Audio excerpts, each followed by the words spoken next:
Ini adalah buah yang umur 6 bulan Pak Din hormon, ya. Tengok ni. Madi sweet yang ini yang 6 bulan kita tarik. Baru saja dah keluar buah tapi belum lagi, lambat lagi, ya. Okey, ini semua Pak Din dah buat, ya. Ini Pak Din nak tunjukkan yang benih yang Pak Din terima daripada Mardi tempoh hari 2 hari bulan 10 2025 Pak Din tanam. Kalau tengok keadaan dia, alhamdulillah, tengok besar-besar dah besar, lebih 2 kaki lebih dah besar. Umur dia masuk 6 bulan, ya.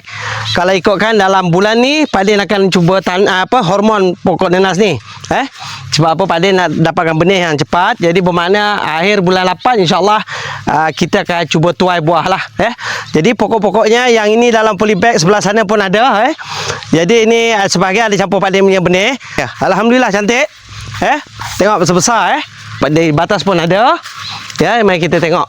Sebahagian Pak Din tanam dalam polybag, sebahagian Pak Din tanam dalam di batas, Dia yang di batas sama juga. Ni dia. Tengok ni keadaan pokok dia. Semua dah besar-besar, ni. Ni dia yang Pak Din tanam di atas batas. Alhamdulillah semua dah besar-besar pokok dia, Ini dia 6 bulan. Kemudian di dalam polybag kita boleh tengok sini. Okey, tengok ni. Ni.